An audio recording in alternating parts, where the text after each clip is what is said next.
The recording light was still warm when Johnny Cash heard the laughter coming from Sam Phillips' office. It was that specific kind of laughter, the kind that happens when someone important walks into a room, the kind Johnny had heard 100 times in the past 6 months, but never for him. He stood in the narrow hallway of Sun Records, holding his guitar case, waiting for his turn. His shirt was damp from the Memphis heat.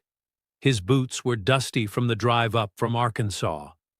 He'd borrowed gas money from his brother to make this trip, and Sam Phillips had promised him 15 minutes of studio time if he showed up before noon. It was 11:47. But inside that office, someone else was taking his time, and everyone at Sun Records seemed perfectly fine with that. What Johnny didn't know was that the man laughing in Sam's office would leave Sun Records in 6 weeks, and what Johnny would do after that would haunt Sam Phillips for the rest of his life. This is the story of 2 men who both wanted the same dream, but only one of them was willing to bleed for it. Summer of 1955. Sun Records, Memphis, Tennessee. A converted radiator shop on Union Avenue that smelled like cigarettes and desperation. This was the place where black music and white poverty collided and created something America had never heard before. Sam Phillips was the architect of that collision, a radio engineer from Alabama who believed poor kids with raw talent could change the world if someone just gave them a microphone. He'd already recorded Howlin' Wolf, B.B. King, and a truck driver named Elvis Presley, who'd walked in 2 years earlier to record a song for his mother's birthday. That birthday recording had turned into something nobody expected. Elvis wasn't just singing. He was moving. He was dangerous. He was everything 1950s America wanted, but was terrified to admit.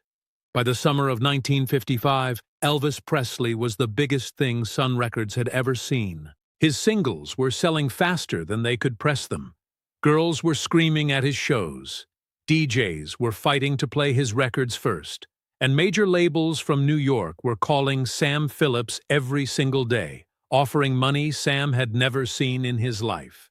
RCA Victor wanted Elvis, and they were willing to pay $40,000 for his contract.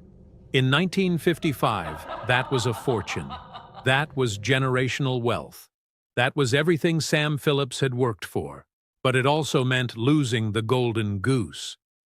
Johnny Cash had first shown up at Sun Records 6 months earlier, in January 1955. He was 22 years old, recently discharged from the Air Force, working at a factory selling appliances door to door and hating every second of it.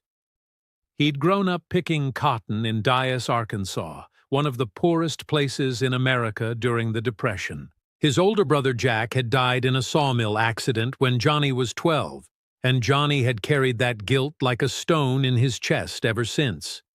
Music was the only thing that made sense to him. Gospel songs his mother taught him, country songs on the radio, the deep ache in Hank Williams's voice that felt like someone was singing directly to Johnny's soul.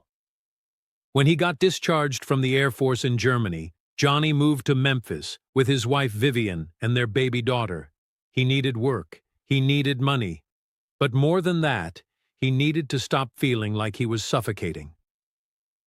So he walked into Sun Records with 2 other guys, his friends Luther and Marshall, and asked Sam Phillips for an audition.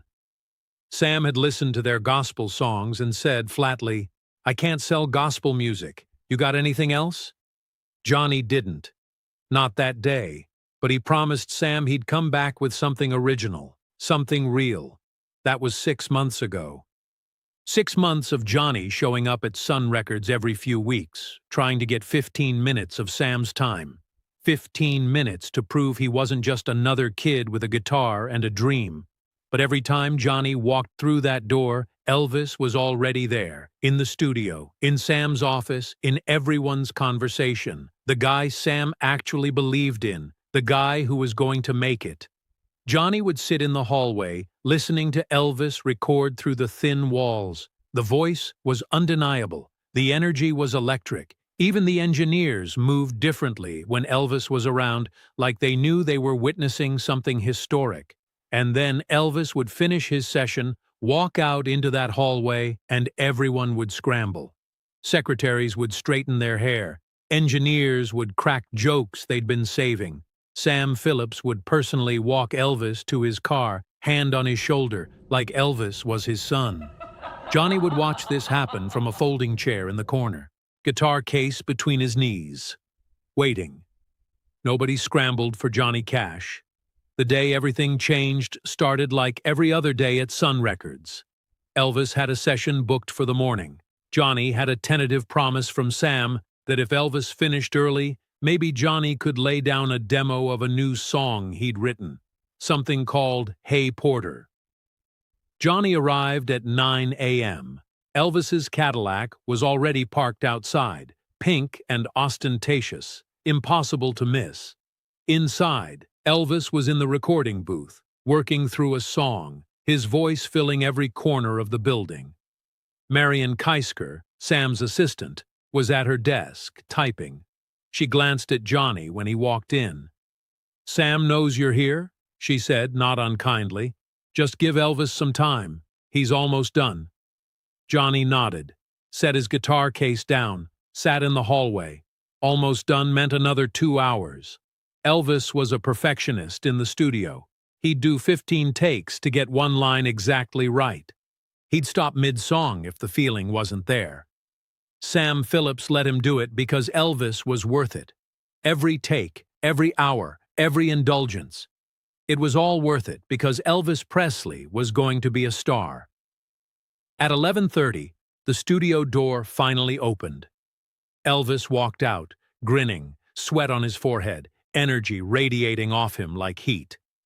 He was 20 years old and looked like he'd been designed in a laboratory to make every girl in America lose her mind.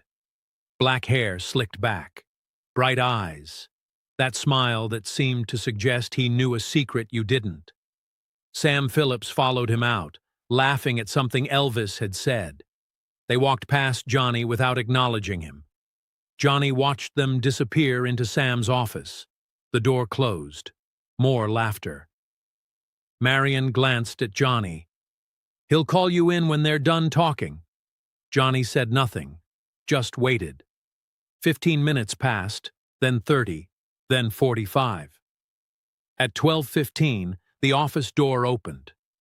Elvis walked out first, still grinning. He had a way of moving through the world like he owned it, not arrogant exactly, but confident, certain. He stopped when he saw Johnny sitting there. For a moment, Elvis just looked at him, really looked, like he was trying to place him. Then Elvis said, "You're the guy who sings like he's been to hell and back, right?" Johnny met his eyes, didn't smile, didn't flinch. "Something like that." Elvis nodded slowly. "I heard one of your demos. You got a voice, man. Real dark, real different." Before Johnny could respond, Sam Phillips appeared in the doorway behind Elvis. "Elvis, your ride's waiting outside." Elvis glanced back at Sam, then back at Johnny. "Good luck in there, man. Sam's tough, but he knows talent when he hears it." Then Elvis walked out. The door swung shut behind him. And just like that, the building felt smaller, quieter. Sam stood in the hallway, looking at Johnny. "You ready?" Johnny picked up his guitar case. "Been ready?" They went into the studio. Sam sat in the control room. Johnny stood in the recording booth, the same space Elvis had just vacated. The microphone was still warm. "Let's hear what you got," Sam said through the speaker. Johnny played Hey Porter, a train song, a song about going home, about distance and loneliness and the ache of wanting something you can't quite name. When he finished, Sam was quiet for a long moment. Then, "It's good, Johnny. It's real good." But Johnny knew what was coming. He'd heard this before. "But Elvis is a phenomenon. What you're doing, it's different. It's darker. It's harder to sell. I'm not saying you're not talented. I'm saying the market right now wants what Elvis is giving them. And I don't know if there's room for what you're doing. Johnny didn't argue, didn't plead. He just said, "You'll see." Sam looked at him through the glass. "I hope so, kid. I really do." 6 weeks later, Elvis Presley signed with RCA Victor for $40,000, the biggest contract Sun Records had ever seen. Sam Phillips used that money to keep the studio running, to take chances on other artists, to build something bigger. But Elvis was gone, and Sam Phillips suddenly had a hole in his roster. Johnny Cash kept writing, kept showing up, kept recording demos. And in early 1956, Sam finally gave him a real shot. They recorded "I Walk the Line" in one take, a song about fidelity and guilt and trying to be better than you are. It wasn't like anything Elvis had done. It was slower, darker, more haunted. Sam wasn't sure it would sell, but it did. It sold millions. Within a year, Johnny Cash was on the radio in every state. His voice, that deep, wounded baritone, was suddenly everywhere. And people didn't just like it, they felt it. Elvis heard "I Walk the Line" backstage at one of his shows. He stopped what he was doing and just listened. When it was over, he turned to someone nearby and said, "That's the guy from Sun Records, the one who was always waiting in the hallway?" Years later, in 1969, Johnny and Elvis crossed paths again at a television taping. They shook hands, talked briefly. There was no animosity, just mutual respect between two men who'd taken very different roads to the same place. But by then, Johnny had learned something Elvis never quite figured out.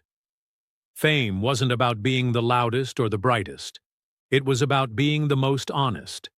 And honesty, real honesty, required going to places most people were too afraid to visit.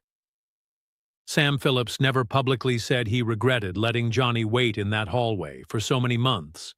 But people who worked at Sun Records tell a different story. They say Sam used to talk about Johnny late at night, after a few drinks, when the bravado was gone. "I almost missed him," Sam would say. "I was so focused on Elvis, I almost missed the guy who'd end up mattering just as much." Elvis became the king, the brightest star in American music. His legacy is undeniable, his influence immeasurable. But Johnny became something else. He became the voice of everyone who'd ever been second choice, everyone who'd ever waited in a hallway while someone else got the attention, everyone who'd ever been told they weren't quite enough. And in the end, maybe that's why Johnny Cash's music still feels so urgent, so necessary, because he didn't sing like a king. He sang like the rest of us, wounded, searching, still trying to find a way home.